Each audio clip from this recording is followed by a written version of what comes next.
This budget, she said, marks a turning point in our collective defense.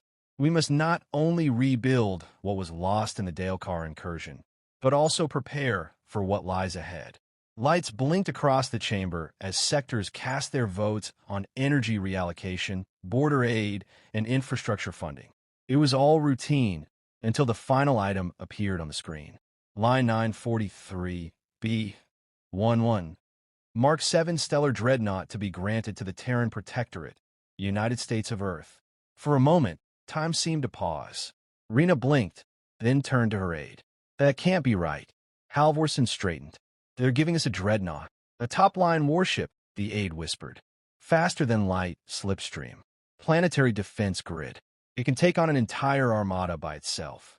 The murmurs in the chamber turned into a roar. Delegates were standing, protesting. A Marditi ambassador shrieked that the Terrans were barely off their own planet and couldn't be trusted with a warship that could level a moon. Another called it an insult to thousands of years of galactic balance. Rena stepped forward, microphone active. We were never consulted about this. If this is meant to provoke. But the High Chancellor raised a hand. The budget has been passed. This item was approved by the Security Council with a majority vote.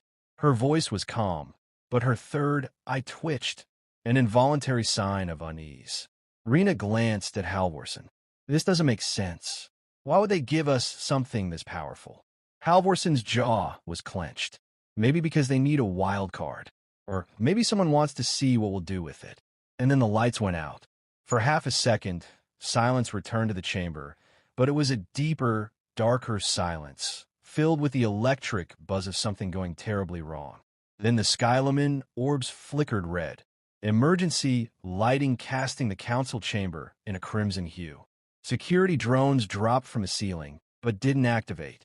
Instead, they hovered, inert like puppets with their strings cut. Rena heard the sound of bodies slumping, wet thuds and metallic clinks. She turned just in time to see the Andarax delegate fall forward, eyes vacant. All across the hall, members of the council were collapsing in their seats. Neural hijack, Halvorsen said, pulling a sidearm from under his coat. We've been locked in. Who the hell hijacks the Galaxy Council? Rena whispered, backing toward the Earth delegation. And then one of the counselors, Counselor Jalev, a diplomat from the peaceful Shireen Confederacy, rose unnaturally. His movements were jerky, puppet-like. His face twitched, eyes rolling back before glowing red. Through his mouth came a voice that did not belong to him. This weapon cannot be given to humanity.